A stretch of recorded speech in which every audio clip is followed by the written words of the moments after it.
Hey everyone, welcome back, and let's write some more neat code today. So today let's solve the problem, increment submatrices by 1. So this is a pretty interesting problem. I guess you could say it is like a little bit mathematical. I'll try to go pretty quick because it's really just about like the trick and the math in this problem. So the idea is going to be that we're given a square matrix and we want to sort of perform these submatrix operations. So in this case, we're given a matrix of size 3 by 3. So n, of course, is going to be 3. And initially, it's going to be all zeros. I'm not going to fill them in, just assume that they're all zeros. And we're going to be given basically a submatrix for each query. So we're given like a list of submatrices, and that submatrix is going to be defined by the top left and the bottom right. So for the first one here, you can see we're given 1, 1, 2, 2. So given that this matrix is 0 index, so it's going to look like this. We're going to go to the first coordinate, 1, 1.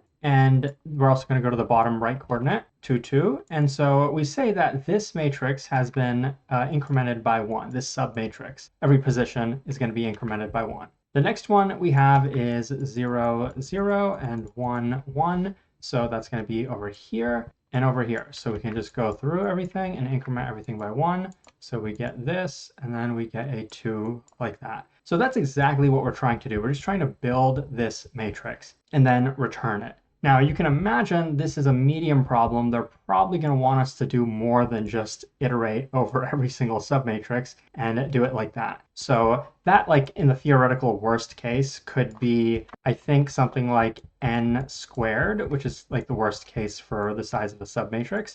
And that multiplied by the number of queries. So you could say it's q times n squared. Now, if we can do better than this, it's probably going to be taking a shortcut, which is not going to be doing the entire submatrix every single time. So maybe somehow we can just mark positions in our matrix to keep track of where we actually want to do the increment and stuff like that. So if that's the case, we could probably get the time complexity down to something like q. We are going to have to iterate over every single query. Plus, maybe we'll just have to iterate over the entire matrix once. That would be something like n squared. Even if you don't know like exactly how to arrive at this solution, you should be thinking along these lines because we probably aren't going to be able to do any better than that. Like this is a theoretical best case anyway. So now in terms of actually doing it, it's going to be pretty similar to the idea we talked about a few problems ago, where we were talking about this idea of a difference array. Let me show you how it's going to work in one dimension before I show you how it's going to work in 2 dimensions. So let's just think of some really simple examples. So imagine like we didn't even have the rest of this matrix. What the difference array in 1 dimension means is that, like, let's say we wanted to mark this subarray and we wanted to increment everything in here by 1. The trick that we would do is at the beginning, we would put a 1. And then at the end, we would put a -1. Notice how I put the end actually 1 position outside of that. And the reason we do this is because now every prefix sum is going to tell us the value that goes in each position. So like the prefix sum of this is just 1. That tells us that a 1 is going to go here.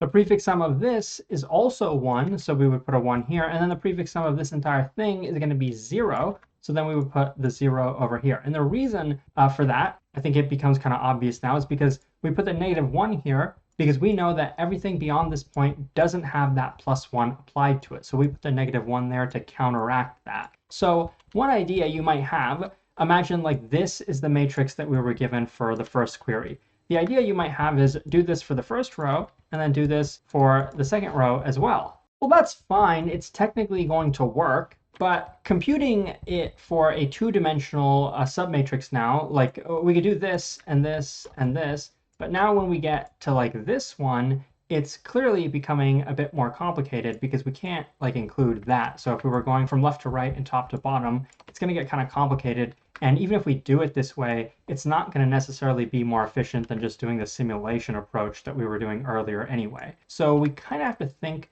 of a better idea, a shortcut. So I'm going to create 2 matrices, and I'm going to show you generally how this solution is going to work, a bit of the intuition. So this is going to be our difference array, or you could consider it like the difference matrix. And I'm going to have an additional row and column in it, and I'll kind of explain that a bit later. But if you remember how difference arrays work, you'll pretty much understand why I'm doing this. So this is going to be the difference matrix, and this is going to be the actual result. So imagine we have an arbitrary value like this one that we're trying to compute what value is going to go here. Well, imagine that I'm filling this guy in left to right, top to bottom. So what that would mean is that these values, these adjacent values, are actually already filled in. Okay, but how is that going to help us? Well, remember what we're trying to do when we're in this position. We're trying to accumulate all of the ones that we've seen. And when I say ones that we've seen, I mean from the difference array, right? If we could set it up like that, we would be able to solve the problem. But obviously, we're trying to do it without having to scan over every single thing. I mean, we're already at this position, but we don't want to have to scan through everything else that came before it. Well, the good thing is we don't have to, because remember, we're computing the prefix sums from the difference array, and assuming we have those stored, I haven't told you how we're going to have them, but assuming we have those guys stored right there, how can we figure out the value that's going to go over here? Well, we can do a little bit of interesting math. It's not really super complicated, but the value over here should tell us the prefix sum of everything here from the difference array, right? That's what the value here should be. And the value here should tell us everything in this section from the prefix array. Okay, so if we add that and that, obviously that's not going to give us exactly what we want. We're kind of double counting a lot of this section over here. So what we can do is then also get the value over here, which should tell us this section from the difference array. And then we can just subtract that. And by doing this math, consider this is the top value, and consider this is the left value. We're doing top plus left, and then subtracting from that the value over here, which is top left. So I know this is kind of confusing because I put a plus sign here, and then this almost looks like a minus sign, but I hope you get the idea. It's a pretty simple math formula. Top plus left subtracted by the top left. Okay, so that should give us this big, nice section here and here. That should give us the sum of everything in that section from the difference array. And now all we need is just this value, which we can just read that from the difference array. So that's not really complicated. Okay, so if we could do this, we would be able to compute the value of this in constant time. But that's assuming we computed everything before that, which we could do that in constant time. Like we could get this guy in constant time because we would just take the value here. There's nothing really up or to the left or top left, though we would have to make sure we don't go out of bounds. So we'll add some like if statements to our code for that. But we can easily compute the first value, and then we can compute this guy by, again, just doing this and that, and then same thing here. And then we can just kind of do that from top to bottom, left to right. Each of those will be computed in constant time. But it's all dependent on the difference array. So how do we set up the difference array? This is really the clever part. So imagine that this is the square that we're trying to represent. So we would get a 1 in this coordinate and a 1 in that coordinate. But that's not what we're trying to do, right? Because what we want is for the sum of this section to be equal to 1. Like that's what our whole solution over here depends on. We're keeping track of those prefix sums. This entire section should be a 1. And that's why we should end up with a 1 here in the result matrix. That's at least assuming that this was our only square or only submatrix. So clearly this isn't going to work, right? So we definitely can't have more than 1 in this submatrix. So why not just leave the 1 over here? Okay, that's good. But now if I tried to compute this submatrix, well, assuming these are zeros, I'm going to get a 1. And that's not the case. That's not what should be the case. We should end up with a 0 here because we're not including, or when I say we should end up with a 0 here, I meant in the resulting matrix. But clearly that's not the case. If we compute this entire thing, we get 1 and 0 and 0. That's 1. So we're going to end up with a 1 over here. That's not what we want. So to mark that, we can put a -1 right on the outside. That's pretty similar to what we did in the one-dimensional case. But this is where it's going to get more clever. We also don't want like this submatrix to have a total sum of 1. We don't want to end up with a 1 over here. So we can also put a -1 right out here. So now the math actually looks really, really good, because if I try to do this, I get a 0, which we should get. Anytime we're outside of this purple region, we should have a sum of 0. So I get a 0 over there. I also get a 0 over here if I try to do this, because we get the -1 and +1.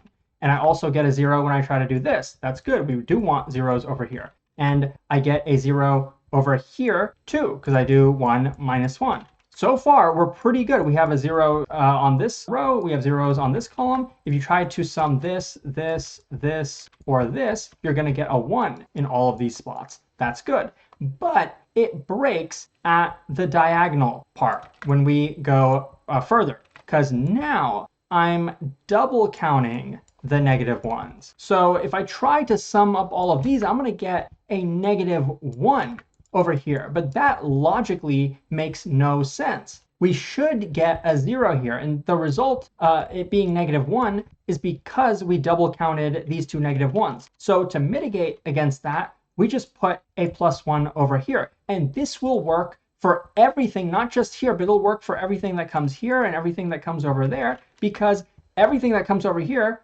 well, from this section and to the right, is going to include both of those for sure, and then the 1 is going to cancel one of them out. And everything over here and beyond it is also going to include this and this. So that's why it works, and that's why it's kind of a clever thing to do. So basically, that was a long way of saying that every time we have a submatrix that's introduced, for the top left position, we're going to put a +1. For the bottom right position and one position out of bounds, we're going to put a -1. And then to the right, we're going to put a -1, and to the bottom, we're going to put a -1 as well. Or sorry, here we're going to put a +1. Sorry. You can see how this is kind of easy to get your math confused. And lastly, why do I have this region out here? Well, imagine that like the original matrix that we were given is maybe like a 2 by 2 over here, and that's actually one of the examples. Well, we don't want to go out of bounds. And instead of just having like an if statement check, we can put a -1 in out of bound positions. Okay, so with all that said, let me actually go through this example. It's a pretty simple one, so I think that'll make things more concrete. So the first matrix that we're given is 1, 1. So we put the +1 there,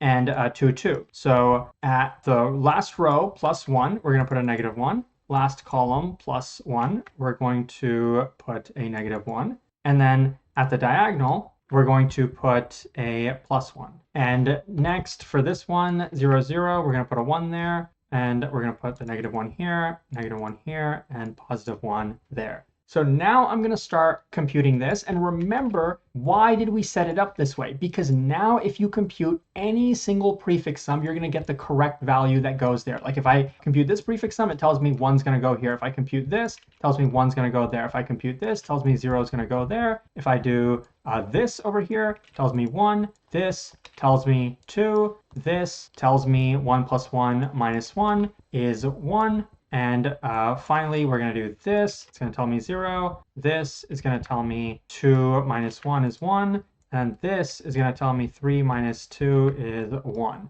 So obviously that is the result. So it does work. It is correct. But I still, the way I drawed it right now, I kind of just did the brute force, right? I just recomputed everything. So let me show you how it's going to work the other way, the way we're actually going to code this up. When we code it up, we're going to get to this position. We're going to take this value and add it with these 3 adjacent positions, but we're going to get those adjacent positions from the matrix that we're actually filling in, which initially is going to be all zeros. So that's out of bounds, so it's not going to do anything. So now for the first case, we get a 1. Okay, now we're trying to compute this. How are we going to do it? We're going to take the value from here. It's 0. We're going to add to that above, diagonal, and left.